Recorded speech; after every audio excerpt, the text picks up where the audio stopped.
Y ahora estamos grabando. Ya.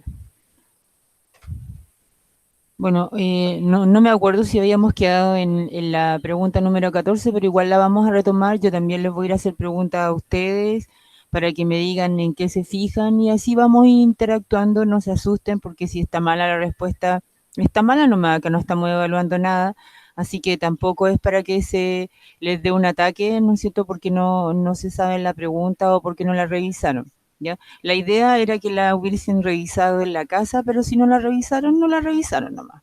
Bien, acá dice, es una pregunta que habíamos visto, yo creo que no me acuerdo muy bien. Si ustedes ya la vieron, por último me dicen para que vayamos avanzando. Esta es una pregunta que se refiere a fotosíntesis. Fotosíntesis se ve en primero medio, en el plan antiguo y en el plan nuevo, creo. Claro, en el plan nuevo se veía la parte de ecología y en el plan antiguo se veía también en la parte de flujo de cadenas, pero como ya esto ya se los pasé, ustedes ya están como en condiciones de contestar esa pregunta. Bueno, dice de manera general, ¿cuál de los siguientes gráficos representa correctamente la variación de la tasa fotosintética en función de la concentración de dióxido de carbono ambiental?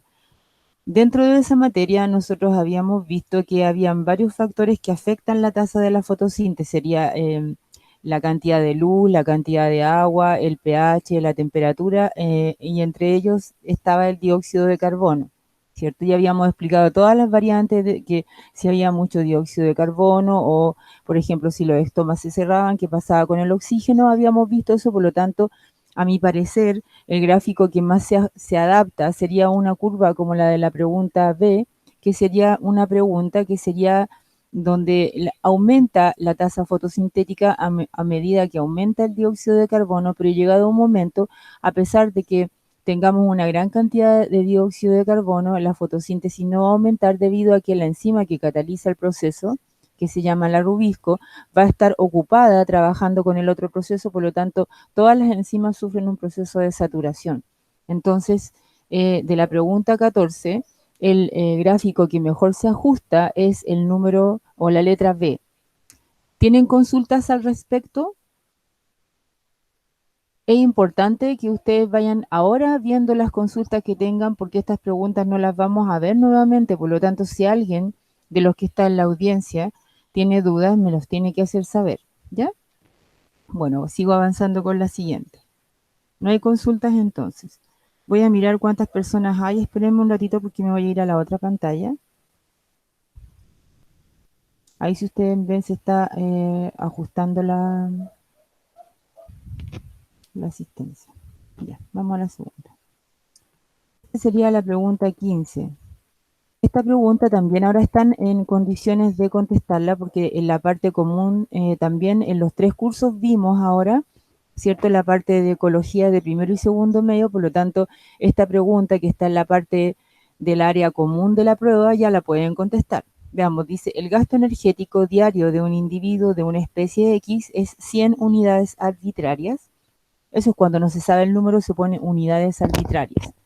Cuando dos individuos de esta especie interactúan, cada uno gasta 200 unidades arbitrarias, es decir, el doble de lo que gastaba estando solo. ¿Cuál de las siguientes interacciones biológicas explicaría esta diferencia de gasto energético? Yo abarcaría esta pregunta desde el punto de vista de que si una especie estando sola gasta X cantidad de energía, si estando con la otra gasta el doble, quiere decir que tiene que esforzarse más cuando está con la otra especie. Entonces, si se esfuerza más y no dicen que una se muere y la otra no, entonces sería una especie de competencia. ¿Ya? Correcto. Vamos con la siguiente. Si hay alguna pregunta que no entienden o que no les queda clara o ustedes hubieran optado por otra, ¿cómo se llama? Alternativa, otro distractor, me tienen que decir y por qué habrían optado por el otro para que así al tiro las dudas que tengan se solucionen. Aquí hay una pregunta como la que ustedes quieren, que me habían dicho que a ustedes les gustan las preguntas de gráfico. Bueno, lo que habíamos dicho anteriormente, que cuando uno tiene un gráfico, lo primero que tiene que hacer antes de leer la pregunta y todo eso es mirar qué es lo que le están mostrando en el eje de las ordenadas y las abscisas del gráfico, es decir, en el eje X y en el eje Y, ¿qué me están diciendo? ¿Ya? Por ejemplo, en el primer grupo dice número de cangrejos depredados. y abajo dice los grupos.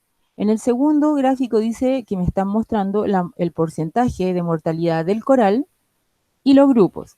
Es decir, en el primero me muestran la situación de los cangrejos y en el segundo me muestran la situación del coral. Ahora vamos a ver de qué se trata la pregunta y qué es lo que nos identifica. Ahora, si nosotros miramos cada uno de los gráficos, en el grupo donde nos están mostrando la situación de los cangrejos que son depredados, ¿ya?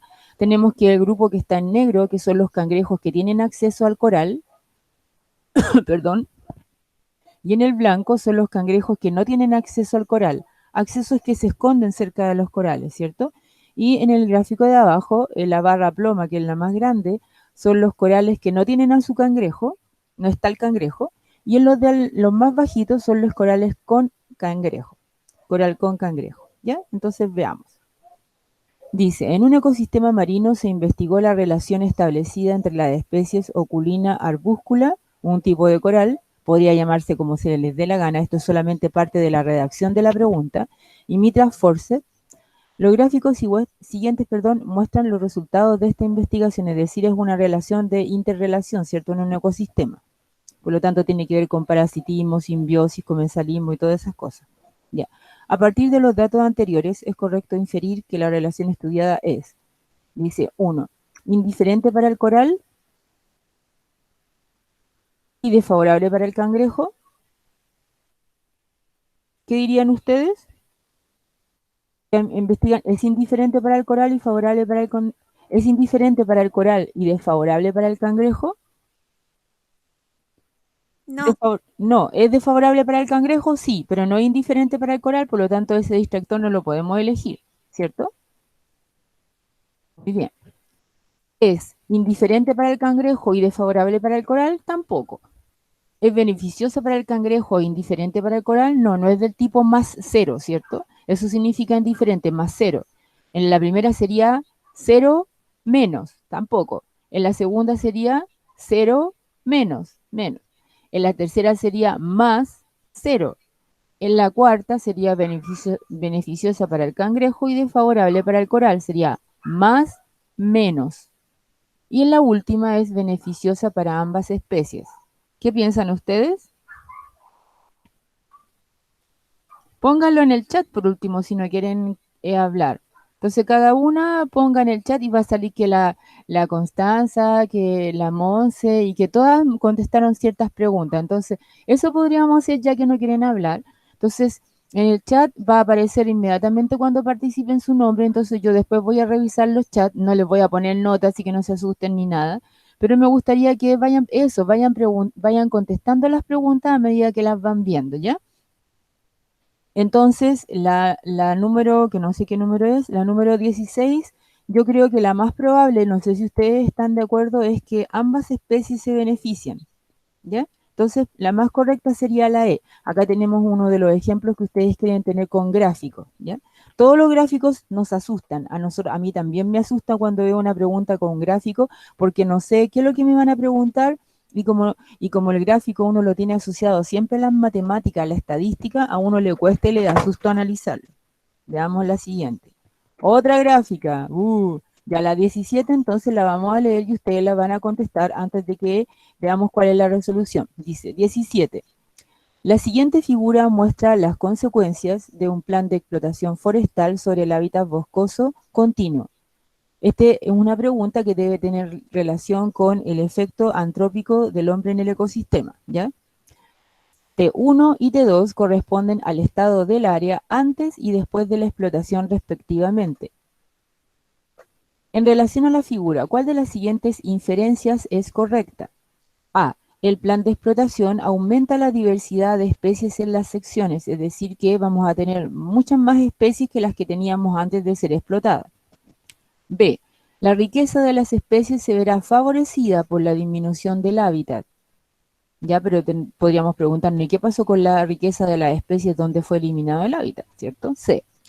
A mayor explotación forestal, se obtendrá un paisaje mayormente homogéneo. D. La explotación del bosque se asocia a un proceso de fragmentación del hábitat. E. el tamaño de las secciones no guarda relación con el tamaño del territorio de las especies. Entonces ustedes cada una conteste en el chat cuál es la respuesta que usted quiere y vamos a ver la respuesta correcta. Entonces ahora por favor contesten. Muy bien, eso es lo que están haciendo, eso está correcto. Entonces vayan contestando en el chat, por favor. Muy bien. Entonces, yo pienso, ¿cierto?, que el plan de explotación aumenta la diversidad, yo no la pondría ni por si acaso, ¿cierto? Porque no estamos aumentando la diversidad, sino que estamos quitando especies que vivían en algunas regiones del bosque, le estamos quitando su árbol, por ejemplo, le estamos quitando su refugio o el lugar donde se alimentaba. Entonces no vamos a aumentar la diversidad de especies, sino que la vamos a disminuir. Tampoco la riqueza se va a ver favorecida porque la A y la B son muy similares, ¿cierto? A mayor explotación forestal se obtendrá un paisaje homogéneo, no, porque hemos quitado bastante estructura y el paisaje homogéneo se representaba en T1. La explotación del bosque se asocia a una fragmentación del hábitat, obviamente que sí, ¿cierto? Y el tamaño de las secciones no guarda relación con el tamaño del territorio de la especie, obviamente que no, ¿cierto? La densidad se está viendo claramente que se ha disminuido. Ya, vamos a la 18. 18, otro gráfico, ¿cierto? Ya, entonces acuérdense de marcar sus respuestas correctas. Vamos a leerlo. Dos ejemplares de una planta X, ¿cierto?, fueron extraídos desde un sitio en el laboratorio. Estoy abriendo mi cuadernito para ir viendo las preguntas y las respuestas que ustedes me van poniendo. Ya. Dice, dos ejemplares de una especie de planta fueron extraídos desde un sitio en el laboratorio. Se pusieron a dos condiciones.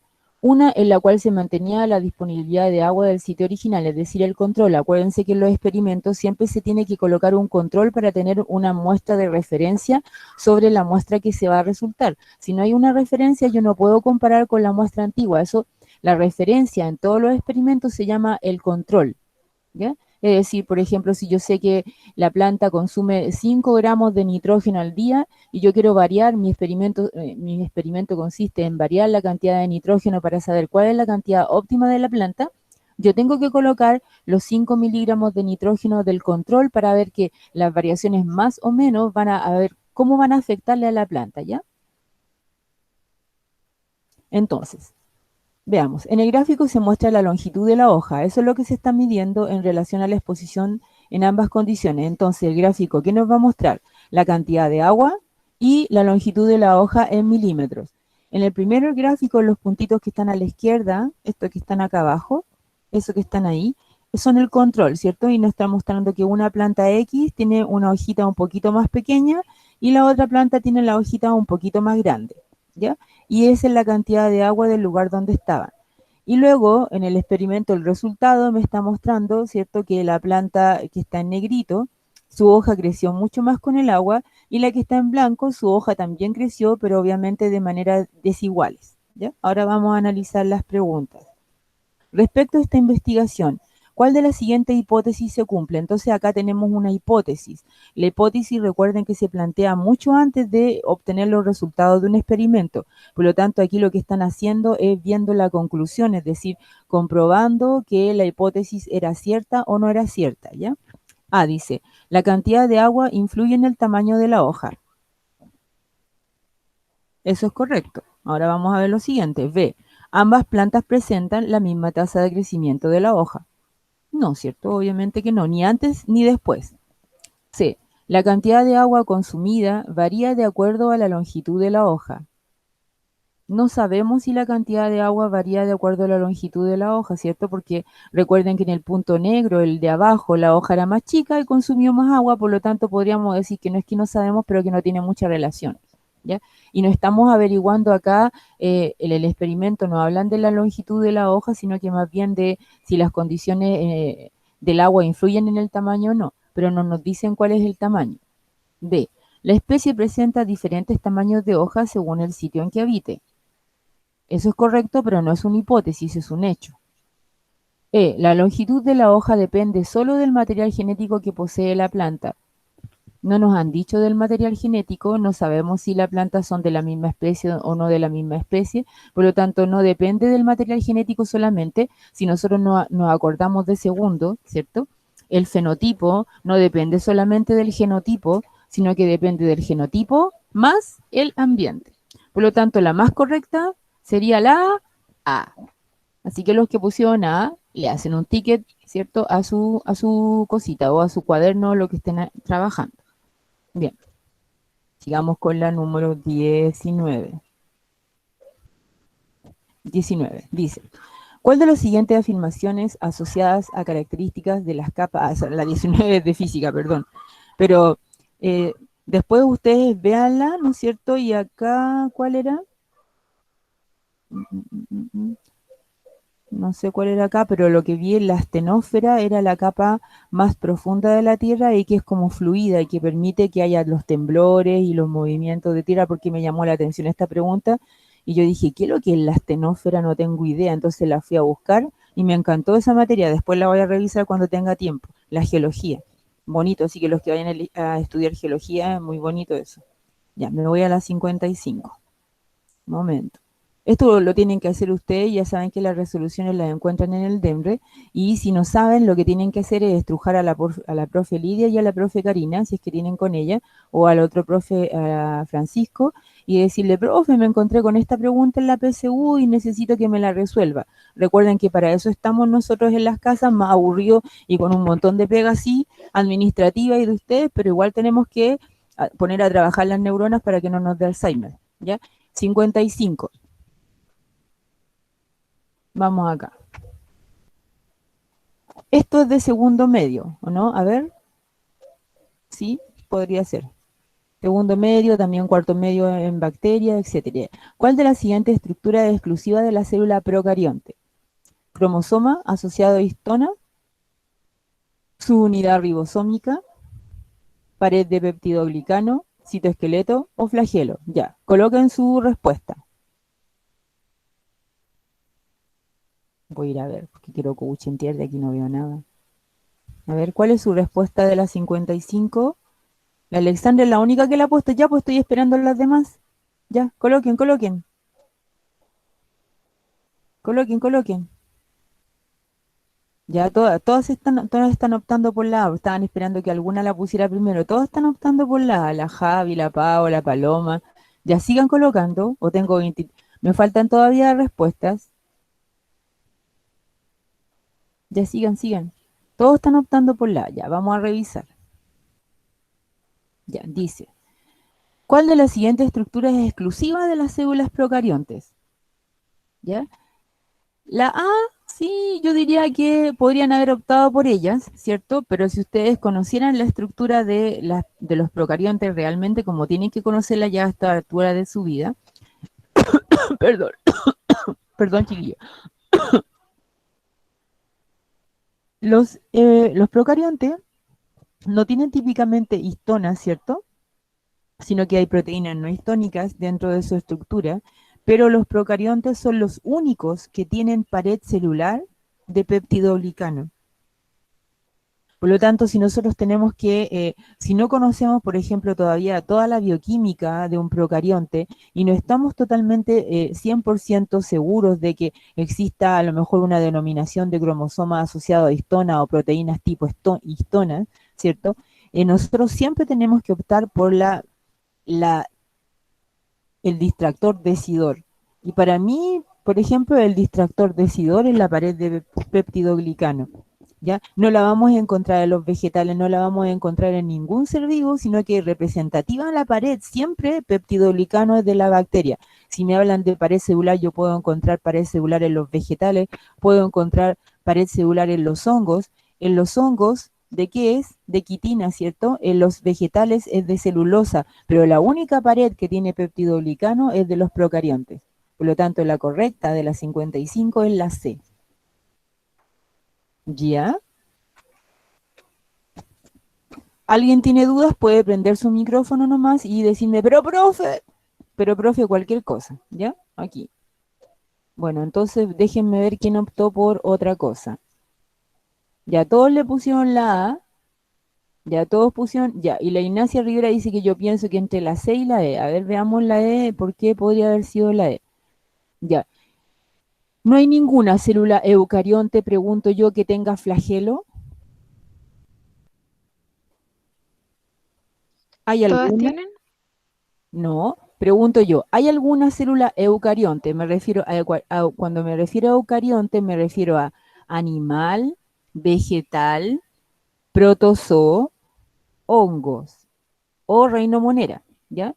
¿Hay alguno de esos individuos que ustedes hayan visto? Por ejemplo, célula animal, célula vegetal, célula protozoaria, como por ejemplo eulenas, paramecium, etcétera, rotíferos, lo que sea, y hongos que hayan visto algún flagelo. ¿El espermatozoide o no? Bien, entonces las células, ¿cierto? Eucariontes tienen flagelo, por lo tanto lo podemos elegir como un distractor que sea excluyente. La E la podemos elegir como excluyente. No. No, perfecto, ¿no es cierto? Entonces ya descartamos la E y dejamos la C, perfecto, muy bien. Vamos a la 56. Dice, un estudiante realiza un corte de tejido pancreático. Esta es la parte donde teníamos que, ¿no es cierto?, comparar células, células típicas como una célula secretora, una célula contráctil, una célula del tejido nervioso, ¿se acuerdan? Un estudiante realiza un corte de tejido pancreático proveniente de un mamífero, es decir, es una célula eucarionte, ¿cierto? A partir de este se prepara una muestra para analizar bajo el microscopio electrónico. Considerando que el páncreas presenta una elevada actividad secretora, es decir, es una glándula, ¿cierto? ¿Cuál de los siguientes organelos sería muy abundante en esta muestra de tejido? Ya, contesten. Perdón. Los distractores son A, retículo endoplasmático rugoso, B, retículo endoplasmático liso, C, las mitocondrias, D, los peroxisomas y E, los lisosomas. Ya, contesten, pero tírense al tiro, no esperen a que los compañeros miren si aquí no es el que gana el mejor y el que no gana es peor. Ya, empiecen. Estoy viendo. Ya. La Maite fue la primera. Sigan las siguientes, por favor. Apúrense, pues chiquillos, si no vamos a estar hasta el día en pero. Ya. Cristóbal, muy bien. Sigan. Ya. ¿Hay alguno que se tire por alguna otra? Ya, pues chiquillos, falta la mayoría. Apúrense. Ya vuelvo a colocar la pregunta. Un estudiante realiza un corte de tejido pancreático proveniente de un mamífero y a partir de este se prepara una muestra para analizar bajo el microscopio electrónico, considerando que el páncreas representa una... Ya, empiecen a contestar.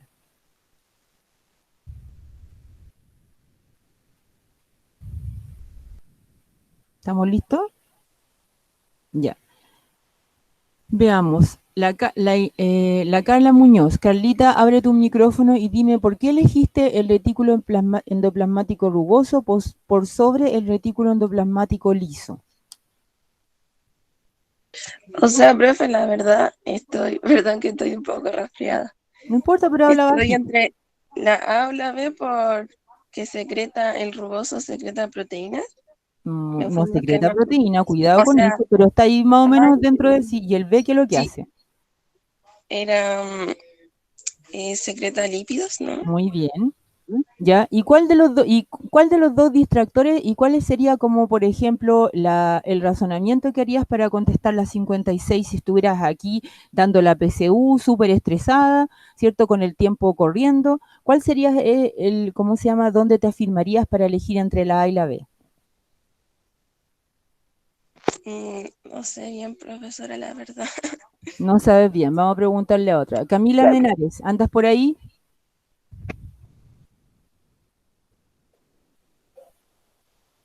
Camila, ¿tienes micrófono?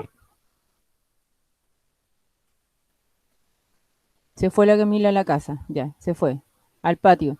Antonia Segura, ¿estás por ahí? ¿Estás?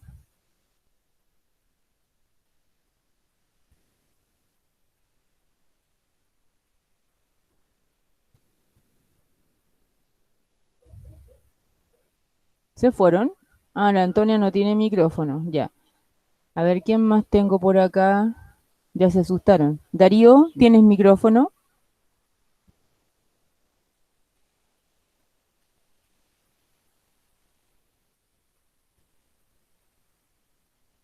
Profe, ¿Sí? ¿Quién es?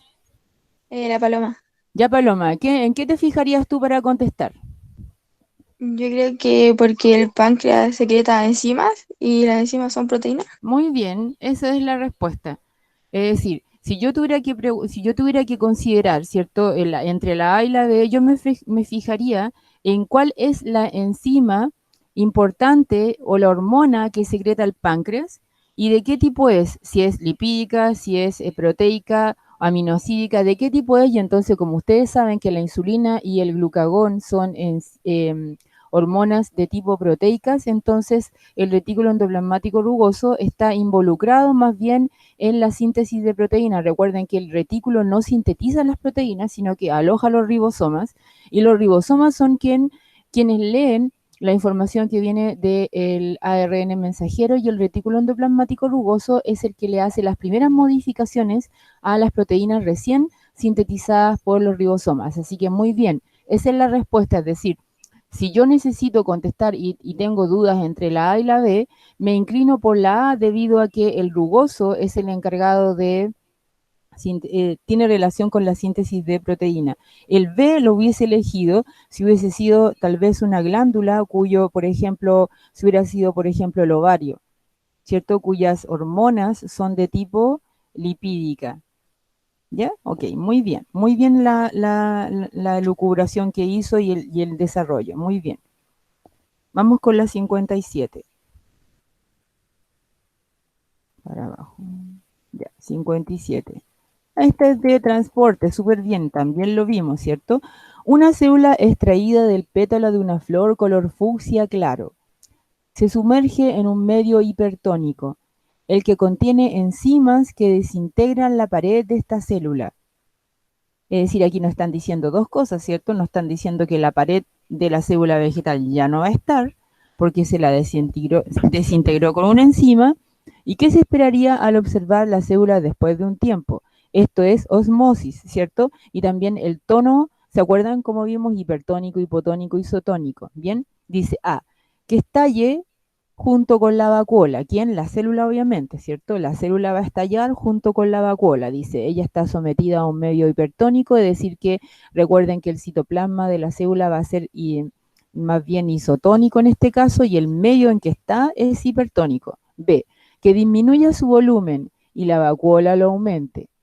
Que mantenga su volumen y la vacuola luzca del mismo color fucsia claro, que aumente su volumen y la vacuola luzca incolora, o que disminuya su volumen y la vacuola luzca de un color fucsia más intenso. Acuérdense que su color fucsia era claro y ahora dicen que el color fucsia va a ser más intenso. ¿Cuál piensan ustedes que es? Ya. Comiencen con su botonera automática que tienen, que está más ordinaria que no sé qué. No tenemos botonera, pero comiencen con su botonera. A ver. Después vamos a ver si encontramos algún programa entretenido que podamos, que yo pueda verlo aquí en línea. Ya, empiecen. ¿Cuál creen que es de las 57? ¿Será la A, será la B, la C, la D o la E? Acuérdense que estamos viendo esta materia, tiene que ver con la tonicidad de la célula, cuando se expone a un medio hipotónico, hipertónico o isotónico. ¿Ya?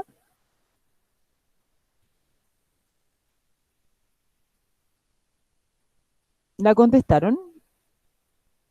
Yo estoy viendo el chat acá en mi celular y no veo cosas como que avancen. ¿Ahora o no? Recién el único, Darío, Profe, el yo único que puse contestó. D. ¿Ah? Yo puse D. Ya. Todos pusieron D, parece. Nadie pone A. No, yo puse B. ¿Ah? Yo puse B. ¿Pusieron B? Ya. Sigan nomás. A la una, a las dos, a las tres. Ya, veamos. Contestemos. Apúrense, apúrense. Todos contesten. Ya, ok. Mire, en primer lugar, ¿cierto? ¿Qué es lo que es un medio hipertónico? Un medio hipertónico es aquel que tiene más soluto y menos agua, ¿cierto? Ok. Y con respecto al interior de la célula va a tener una cantidad mayor de agua y una cantidad equivalente de soluto, vamos a suponer eso, ¿cierto? Entonces, si la célula es colocada en un medio hipertónico, lo que hace la célula es perder agua. ¿cierto? Va a tomar agua de su citoplasma y la va a llevar al lugar del medio, en este caso donde esté, para diluir ese medio. Entonces, lo primero que tenemos que considerar es que el agua del citoplasma va a salir. Las vacuolas de las células vegetales, recuerden que tienen directa implicancia en el volumen de la célula, por lo tanto, la vacuola puede crecer en respuesta a, por ejemplo, la llegada del agua o puede también desinflarse debido a estos fenómenos de transporte. Entonces, lo correcto era que hubiera disminuido su volumen y que la vacuola también va a perder agua, pero como va a perder agua, pero no moléculas que le dan el pigmento, ¿no es cierto? En vez de ser la vacuola verse como un fucsia claro, se va a ver como un fucsia más oscuro porque la concentración de los colorantes va a ser mayor en el medio interno de la vacuola, es decir, dentro de la vacuola, como va a perder agua, va a quedar los pigmentos de colorante, pero no va a salir eso hacia afuera, sino que entonces, ¿cómo va a lucir en un microscopio? Va a verse como muy fucsia, muy fuerte y bien desinflada, y la célula va a perder agua debido a que no está en la pared celular. Entonces va a desinflarse y se va a desprender de las paredes como si fuese una crenación. ¿Cierto? ¿Qué es lo que detiene a la célula de la crenación? La pared, pero como no está la pared, hay crenación. ¿Está clarísimo o no tanto? Ya, no me han dicho nada, así que, y me pueden contestar por el chat, no tanto, ya. ¿Qué necesitan explicación? La Connie me dice que no tanto. ¿Todavía no se entiende muy bien lo que es hipertónico, hipotónico, isotónico? ¿O eso sí, lo que no entienden los de la vacuola? Sí, eso sí.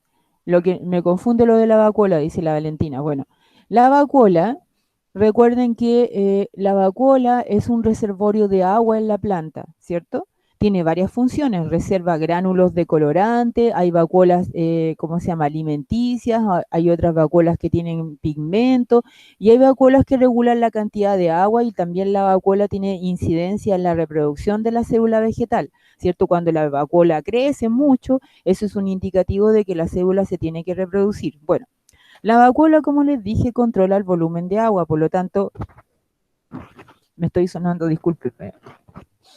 Entonces, la vacuola también va a perder agua en cuanto si no está en la pared celular que regula la entrada de agua haciendo como una presión osmótica, ¿cierto? No estando en la pared, la célula se va a comportar como una célula común y corriente. Y como la vacuola, en este caso de la célula vegetal, tiene la capacidad de poder ingresar o botar agua dependiendo de regulando el volumen de la célula, si está expuesta en un medio hipertónico, de la vacuola también va a salir agua, así como también del citoplasma, ¿ya? Ahora, ¿qué tiene que ver esta pregunta? ¿Por qué les pusieron que en el principio que la célula tenía un color fucsia claro? Porque dentro del distractor le pusieron que la vacuola entonces tenía un color más intenso, y eso les dice a ustedes que la vacuola está perdiendo agua. ¿Y por qué tiene que perder agua? Porque la vacuola también tiene una incidencia en el volumen celular, ¿ya? Y es por eso que la E es la más correcta. Es decir, si usted eligió la B, claro que disminuye el volumen y la vacuola no lo puede aumentar. ¿Por qué? Porque ¿de dónde está llegando agua hacia la vacuola? Perdón, hacia la vacuola.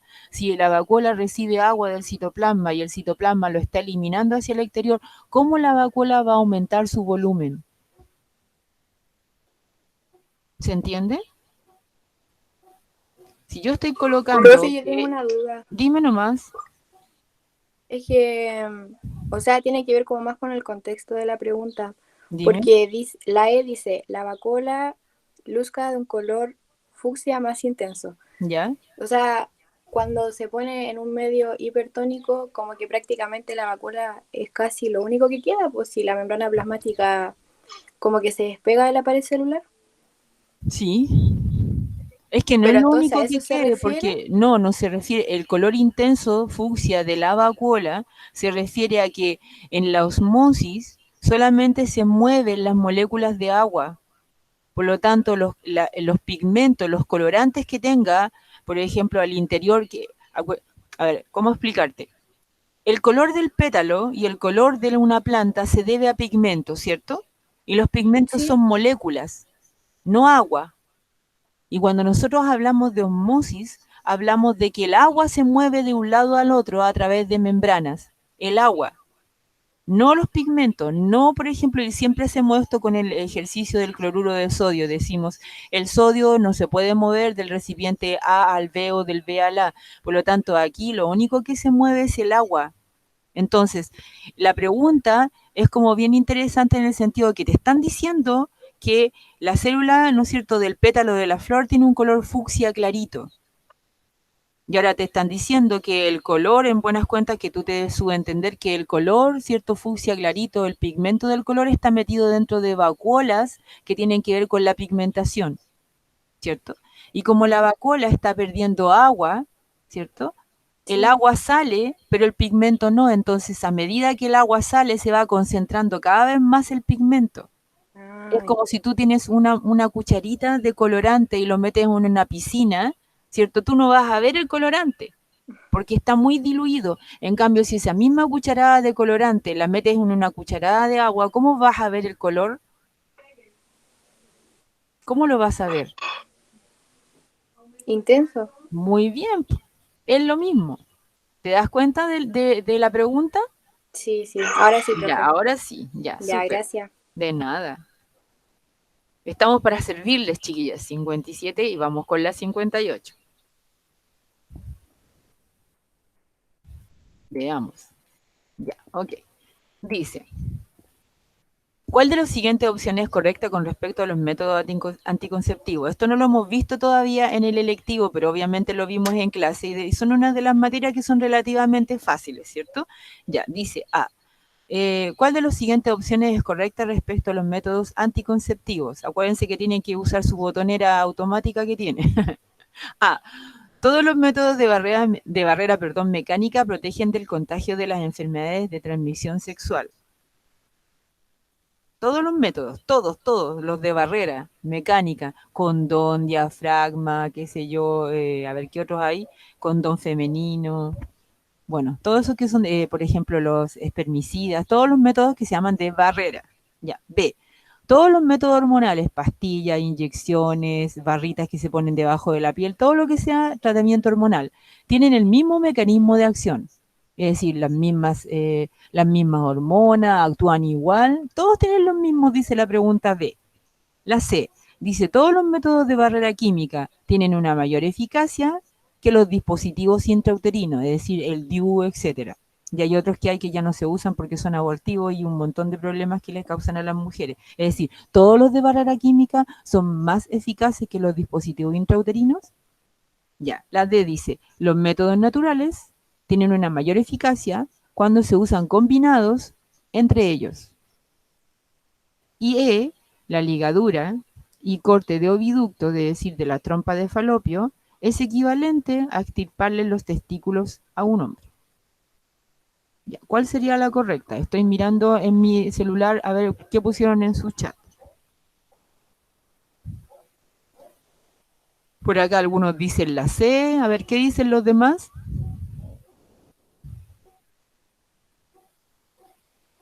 No veo las respuestas. Ya, pues chiquillos, apúrense. La E. La E, ya, algunos dicen la E, sigan. ¿Qué dice la Nicole? Dijiste ya, ¿qué más? Nadie opta por la C, nadie opta por la A, por la B. Ya voy a ver, porque aquí en mi teléfono no salen todos que han contestado, entonces no sé si tengo a todos. A ver. Llevo a unos poquitos, 4 personas y los otros, ¿qué pasa? ¿No tengo más alumnos o están en sus casas y no están presentes? Ya, si no contestan quiere decir que se fueron a dormir y no los voy a considerar en la lista, porque ya se fueron a dormir, entonces no necesito, ya.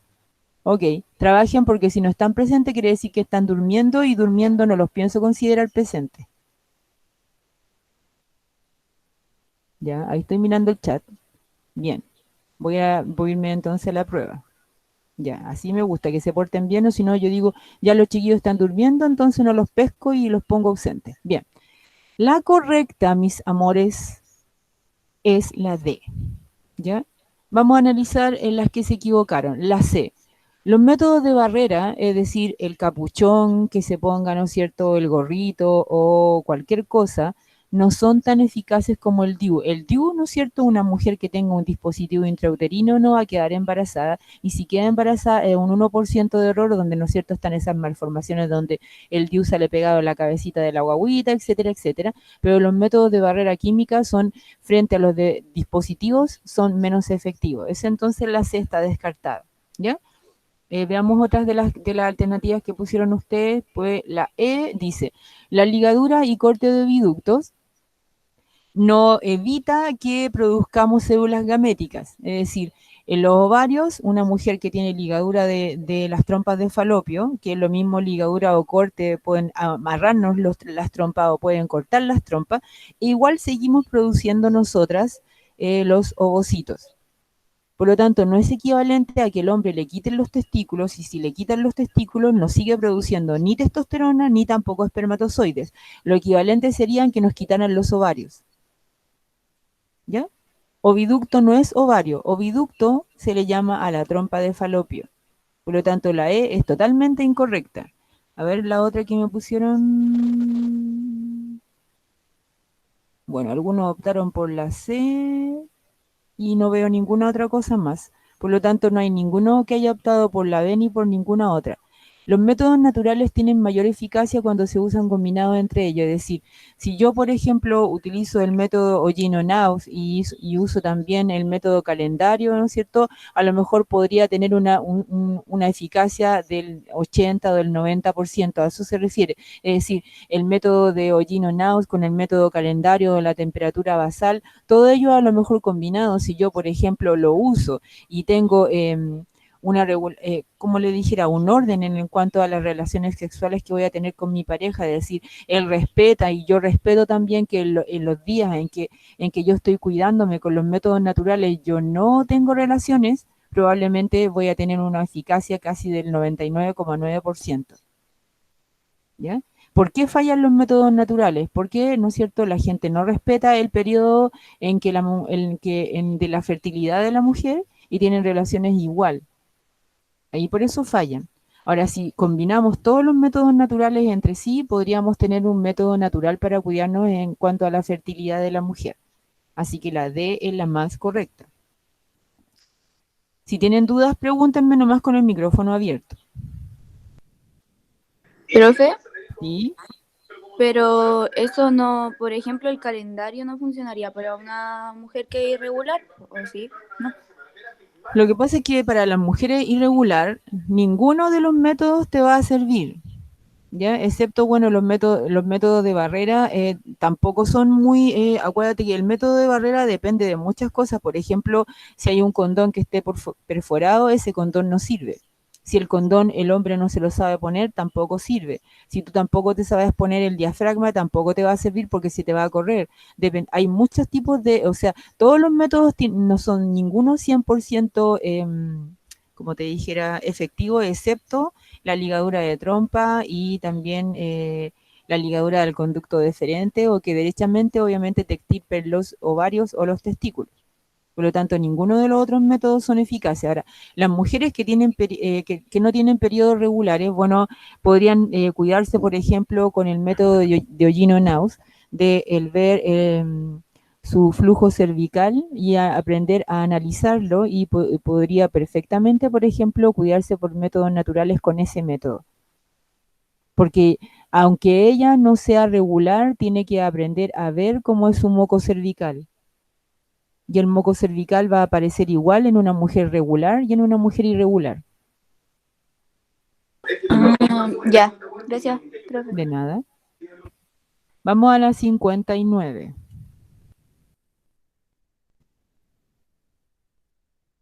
La 59 dice lo siguiente.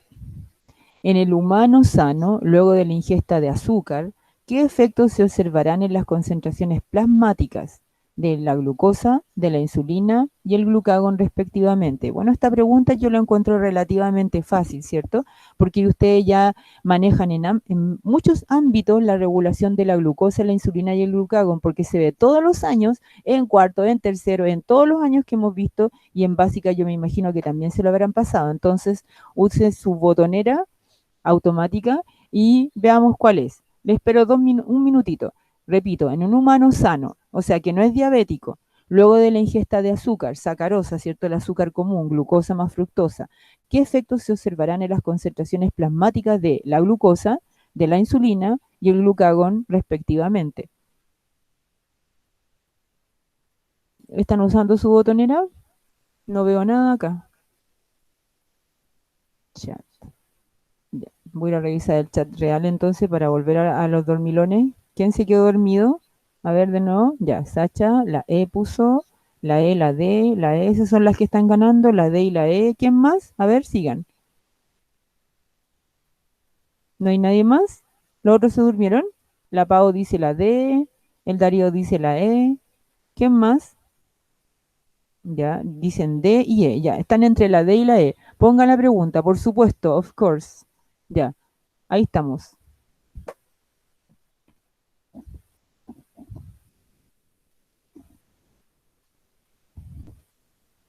Ya, revisemos.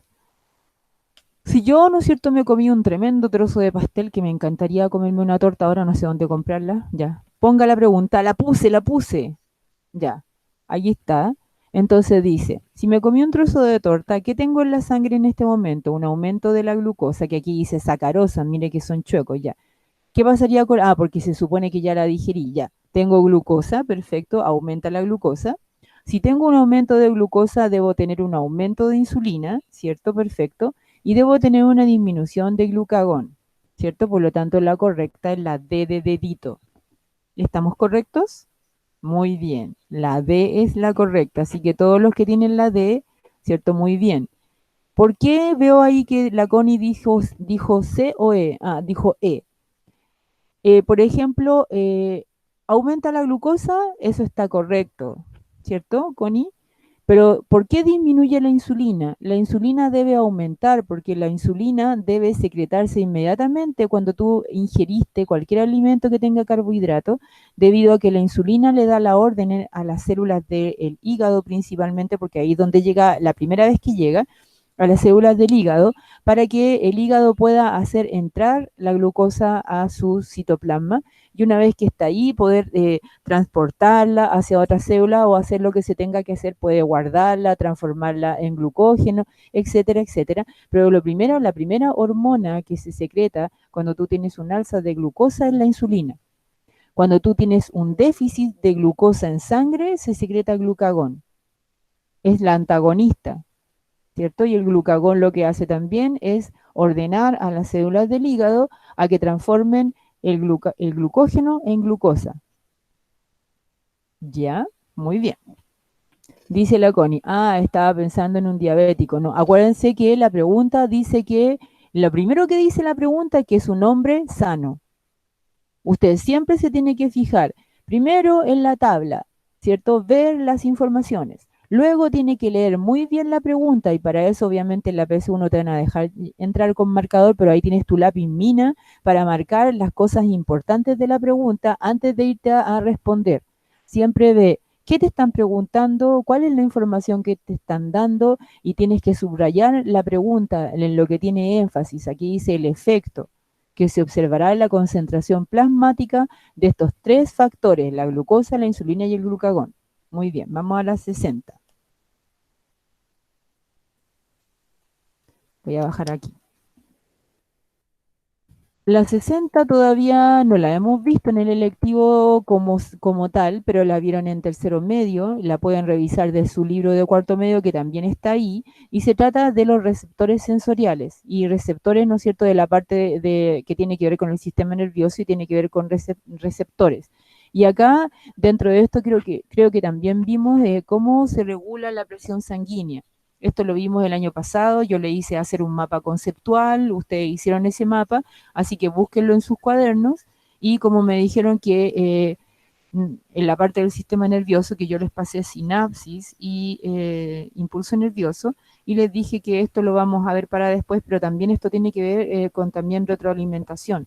Entonces, esta parte está detallada en el libro, presión sanguínea principalmente y temperatura, control de temperatura y control de presión sanguínea. Bueno, esto tiene que ver con el tipo de receptores sensoriales. Quimioreceptores, ¿cierto? Son todos aquellos receptores que van a encargarse de detectar estímulos químicos, por ejemplo, cantidad de dióxido de carbono, por ejemplo, concentración de glucosa en sangre, es decir, todo lo que tenga con detección de moléculas químicas. El fotorreceptor se encarga de recepcionar, podríamos decir, las diferentes tonalidades de intensidad de luz. El nociceptor se encarga de recepcionar dolor. Los varoreceptores, si les digo que se encargan, van a poner todo, bueno, se los voy a decir igual. Los varoreceptores se encargan de, es como el barómetro, ¿cierto? El barómetro se encarga de la presión. Obviamente los barómetros se encargan de la presión, por ejemplo, del aire, se usan mucho en el tiempo, ¿cierto? Y en cambio acá los varoreceptores se encargan de medir presión arterial y los termorreceptores de la temperatura. Entonces es una pregunta muy fácil porque es una pregunta que se llama de inmediatamente ahí se me olvidan como de conocimiento, ¿ya? Cuando las paredes de las arterias carótidas y la aorta, es decir, la que sube hacia la cabeza y la que está en la aorta, se distienden, es decir, se dilatan, se agrandan, se envían señales al sistema nervioso central, generando un descenso en la frecuencia cardíaca que provoca el retorno de la presión arterial normal. ¿Cómo se llaman los receptores que captan esta distensión? Bueno, obviamente se llaman varoreceptores porque son los únicos receptores encargados de detectar presión o distensión. ¿Ya? Es una pregunta fácil, lo único que tienen que saber es para qué sirve cada uno de los receptores. Y para eso tienen su libro de cuarto medio y van a ir, o de tercero medio, y van a ir donde están receptores, donde está ojo, ¿cierto? No ojo de fíjense, sino que ojo del ojo, ¿cierto? El ojo que lo vimos como un receptor en forma particular, pero antes del ojo está la descripción de todos los tipos de receptores que existen. Hay una tabla en la parte de tercero medio, así que si tienen su libro en la casa, revísenlo, y si no lo tienen en la casa, lo sacan de el programa de Mineduc, de la página de Mineduc. Ya vamos con la 61.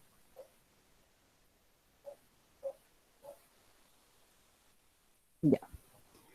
Esta tiene que ver con segundo medio y también es una pregunta de conocimiento, porque es una pregunta donde yo tengo que saber el efecto de la hormona que se produce ahí y me tengo que saber la función. ¿Ya? Estas no son preguntas que ustedes deben analizar, sino que son preguntas que se contestan con el conocimiento. Si no lo tienen, no la va a poder contestar. Ya vamos con la 61. Leo. ¿Cuál será el efecto directo de la extirpación de la neurohipófisis de una rata? ¿Qué es extirpar? Sacar, ¿cierto? Cortársela, eliminársela. Eso es extirparla, ¿cierto? Voy a extirpar este quiste, ¿no es cierto? Eso significa extirpar. Otro de los problemas antes de leerle que tienen los alumnos en las pruebas es que no tienen vocabulario común y corriente, vocabulario de lenguaje, y cuando se encuentran con una palabra que no entienden, muere la pregunta, lo que les pasaba en las pruebas, que uno tenía que explicarle qué es lo que quería preguntarle para que ustedes recién puedan responder. Entonces, esa es una falla personal que tienen que ir puliendo, porque el que no sepan, por ejemplo, las palabras, ya no es problema del colegio, es problema de ustedes, y ese problema se presentan cuando no leen los libros y leen solamente los resúmenes. Ya, sigamos. ¿Cuál será el efecto directo de la extirpación de la neurohipófisis de una rata? 1. Aumento de la diuresis. Ahí viene el segundo problema. ¿Qué es diuresis? No saben. Otro problema de las pruebas, que los que hacen las preguntas no tienen idea que los alumnos no leen, y no tienen idea que los alumnos tampoco saben lo que es diuresis. ¿Alguno de ustedes sabe lo que es diuresis?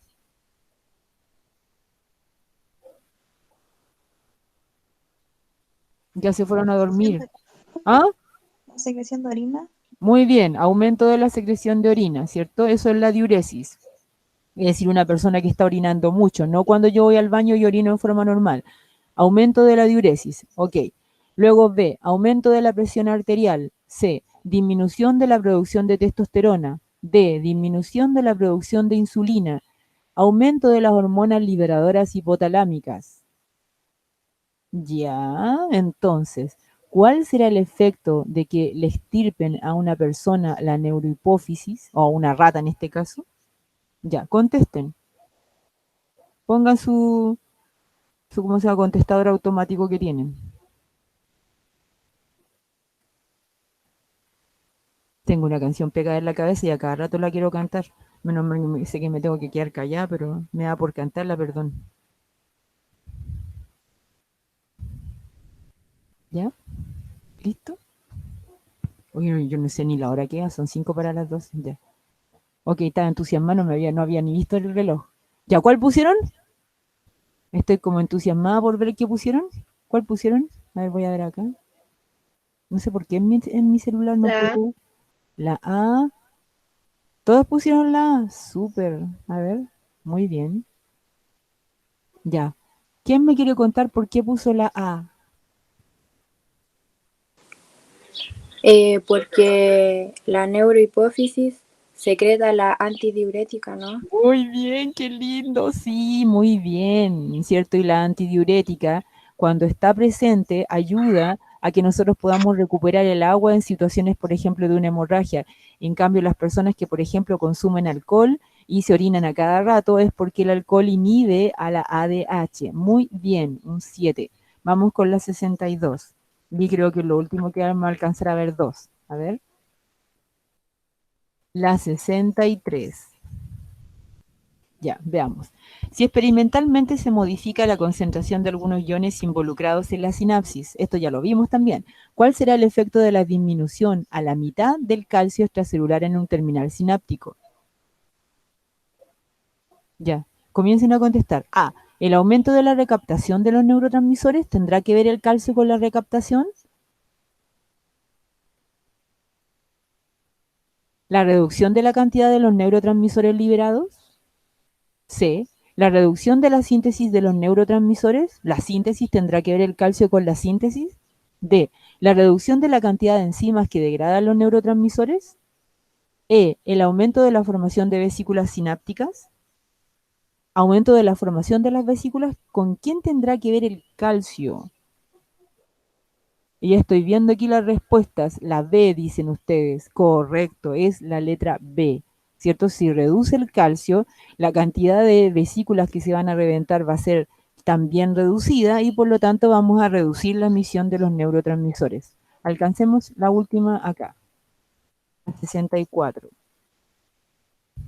Dice, el reactivo de Buret es un compuesto de color azul que en presencia de enlaces peptídicos, no nucleosídicos, ni ningún otro enlace, sino que peptídico, ¿con qué tendrá que ver? Cambia a color violeta. Si se agrega reactivo de Buret a 3 tubos de ensayo con las sustancias indicadas en la tabla bajo las mismas condiciones experimentales, ¿en cuál de los tubos se observará cambio de color? A, almidón, número 1, almidón, número 2, metionina, número 3, ovoalbúmina. ¿Cuál es el fundamento de esta pregunta? Que ustedes sepan reconocer, ¿cierto? Una proteína, de un carbohidrato, de un almidón y también un monómero de un polímero. ¿Ya? Ok, veamos. La 64 dice A, solo en 1, la B, solo en 2, la C, solo en 3, la D, 2 y 3, y la E, 1, 2 y 3. Ya, ¿cuál eligen?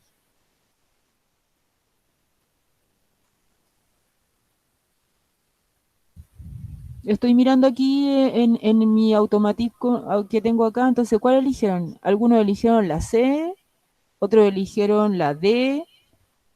¿Hay alguno que elige otra cosa? Muchos la D, ya, la Monse la D, la Sacha la D, ok, ya. Vamos a contestar porque va a ser lo último, porque ya nos vamos a ir y no se vayan porque tengo que volver a la parte de la lista. Bueno, les voy a resolver la pregunta al tiro. La pregunta apunta a enlaces peptídicos, por lo tanto, donde hay una proteína hay un enlace peptídico. En un aminoácido no hay enlace peptídico, porque está solito. ¿Con quién se va a enlazar, cierto? Entonces, cualquiera En primer lugar, siempre tenemos que elegir una proteína. Ya sé que el almidón está descartado porque el almidón es un carbohidrato. Así que adiós almidón, te queremos, pero chao, ¿cierto? Y entonces, el número 2, metionina es un aminoácido. Por lo tanto, a él también tenemos que decirle adiós y descartarlo, porque aquí nos hablan de que el reactivo de Biuret solamente reconoce enlaces peptídicos. Por lo tanto, tenemos que reconocer una proteína o un péptido más grande, un dipéptido o un polipéptido, pero no un aminoácido. Por lo tanto, la única proteína que yo estoy viendo acá es la ovoalbúmina, la proteína del huevito, y por lo tanto solamente es la C. ¿Está claro? Bien. Ahora voy a volver y nos quedaron unas pocas que la próxima clase la podemos ver antes de ver el siguiente tema que vamos a ver, ¿ya? Así que me esperan, por favor, para detener la grabación y que quede ahí. Entonces ya sabemos dónde